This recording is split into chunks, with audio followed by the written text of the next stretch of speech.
You're tuned into All This Math. This is Professor Parker. And for today's lesson, we're going to be solving a multi-step equation.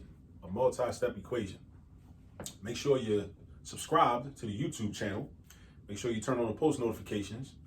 And hopefully you got a pen or pencil and some paper to write on while we get into this. And also, before I forget, shout out to the ancestor, Frederick Douglass.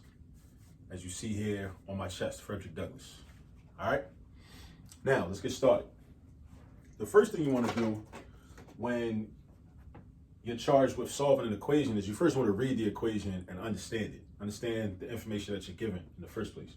So you want to read it. We read from left to right.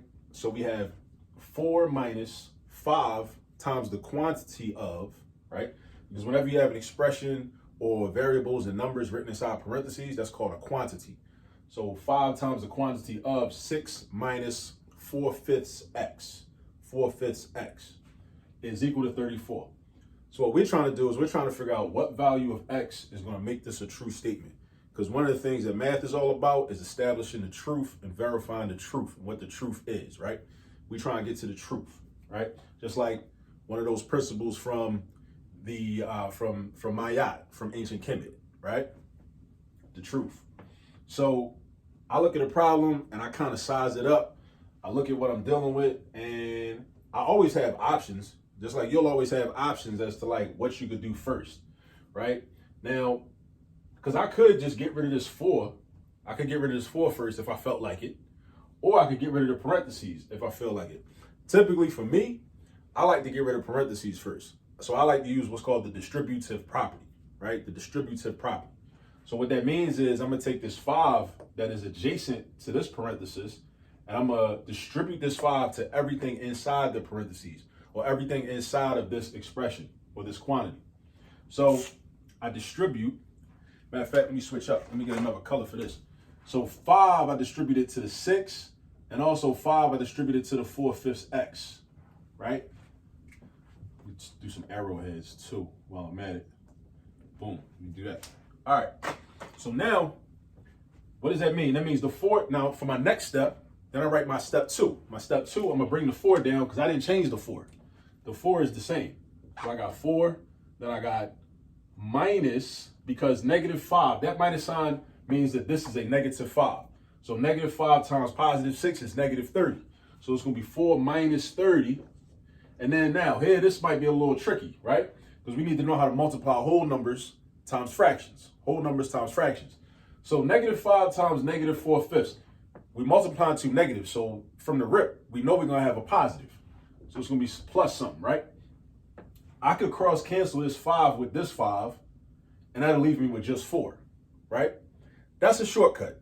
You might not understand that. So let me do it the long way to break it down and show you how we get +4. Think about it like this. What if I treated this 5, well, this -5 like a fraction? It would be -5 over 1. Let me slide over here and do the math. So let's say we got 5 over 1. And I multiply that by -4/5. If I straight multiply horizontally, I'm doing -5 times -4, which is going to give me +20.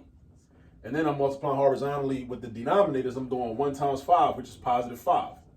Now I can reduce this because 5 is a common factor between 20 and a 5, which means I need to divide each of those numbers by 5. So 20 divided by 5 is going to give me 4. 5 divided by 5 is going to give me 1. And then 4 over 1 is just the same thing as 4. Because 4 over 1 is just 4 divided by 1, which is 4. So that's the long way. But when you get a little more comfortable with this, you'll start to pick up on different shortcuts and different tricks. You know what I mean? So you can like basically just cancel this 5 with this 5, and that'll just leave you with 4. But in the meantime, if you need to, do it the long way. Because at least that way you know you're guaranteed to get the correct answer because you'll be able to see every step. All right? And then I got the equal sign. And I got a 34. Oh, I forgot something. What did I forget? I forgot my x. Because if I don't have an x, then why am I solving an equation? Everything is already understood. There's nothing to solve for. So you got to bring down the x when you do the multiplication. -5 times -4/5 x means you're left with 4 x's. That's how many x's you're left with.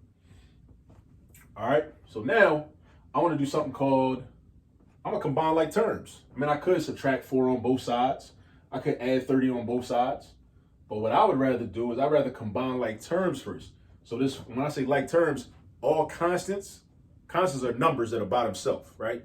There's no letter attached to it, no variable attached to it. That's called a constant. So you combine the constants, because constants are like terms, and also any variable that's got the same exponent, those are like terms. So we got an x term right here. So that's not a like term with the 30, because the 30 don't have no x. Well, I should say the negative 30 doesn't have an x. The positive 4 doesn't have an x. So the 4x is by itself, right? Now 34 is a like term, but it's not on the same side of the equation. You can only combine like terms when they're on the same side of the equation. That's important. Make sure you know that. You can only combine like terms when those like terms are on the same side of the equation. Either all on the left side or all on the right side. So 4 minus 30, negative 26, plus 4x equals 34. All right, now we're getting closer. We're getting closer to getting x isolated by itself. Now the next thing I'm gonna do is I'm gonna get rid of this negative 26 now. Now the opposite of negative 26 is positive 26. That's important because that's how I'm gonna get rid of it. And I wanna get rid of it because ultimately I want x all by itself on the left side of this equation. So I'm gonna do plus 26 on the left side. And again, algebra is all about balance. Balance, just like Mayat. Another principle from Mayat, balance. Like we talked about truth earlier. Now we also can apply balance, right? So algebra teaches us to practice balance in real life, right? So if I add 26 on the left side, I also add 26 on the right side. So I got this, cancels out. I bring down my 4x, and 34 plus 26, that's gonna be 60, right? Because 30 plus 20 is 50, 4 plus 6 is 10. Yeah, so now I'm getting close. I'm about to isolate x. I just gotta get rid of this 4. So this 4x means 4 times x. 4 times x is multiplication. So I have to do the opposite of multiplication, which is division. So that means I need to divide this by 4. And again, balance from Mayat. If I divide by 4 on the left side, I divide by 4 on the right side. So 4 divided by 4 is 1. So that's 1x, which is the same as just x. And then 60 divided by 4 is 15. So x equals 15. Now, I think x equals 15, right?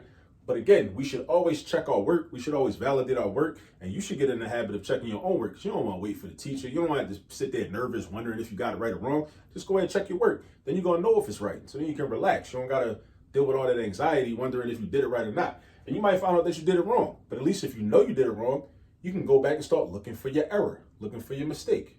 All right? So if I think x equals 15, that means that 15 should give me a true statement if I substitute it in for this x right here. So this is what I'm gonna do. Imagine I replace this x with a 15. So that means negative 4/5 times 15. So negative 4/5 times 15. So I treat 15 like a fraction because negative 4/5 is a fraction. Put it over 1. That's how you change any whole number into a fraction. Just put it over 1. We got negative 60 over 5, which is negative 12. Negative 60 over 5 is negative 60 divided by 5, which is negative 12. So this part right here is negative 12, right? So then we got 6 minus 12, right? 6 minus 12 is negative 6. Then we got negative 5 times negative 6, which is positive 30. So positive 30. Now that negative 5 times negative 6 was positive 30. So now we got 4 plus 30. And 4 plus 30 is 34. So that's proof that x does in fact equal 15. And that gives me a true statement. So again, back to the principles of Mayat, the truth. We have verified the truth, right? X is 15. So in this particular equation, this value of x will yield a true statement. And that's what we're looking for. You know what I'm saying? That's exactly what we're looking for. And that's really all it is to it. Now, in order for you to become proficient at this, in order for you to master this, you got to do a lot of problems. There's no shortcut to it. Like you might have watched me do it. Like I know how to do it. I've done literally thousands of these problems. Real talk. I've done thousands of these problems from me being a student back in the day when I was a youngin', up to me being a high school teacher for over 16, 17 years, right? And now being a college professor, I've done thousands of these types of problems, literally. That's how I've been able to master this skill. Now, you too can master this skill by putting the work in and putting the time in, just like with sports. You know, it's the same exact concept. You got to put the time in, you got to put the effort in, put the work in. So if you're not subscribed to the channel, please subscribe to the channel. If you learned something from this video or you saw value in it, please hit the like button. Also subscribe. You know, I already said subscribe. Also share the video. Don't be stingy. You know, let other people know about what we're doing and all this math. Share the wealth. Let everybody know. You know what I'm saying? And as always, remember, thanks for tuning in. And remember, there's all this math all around you. Peace.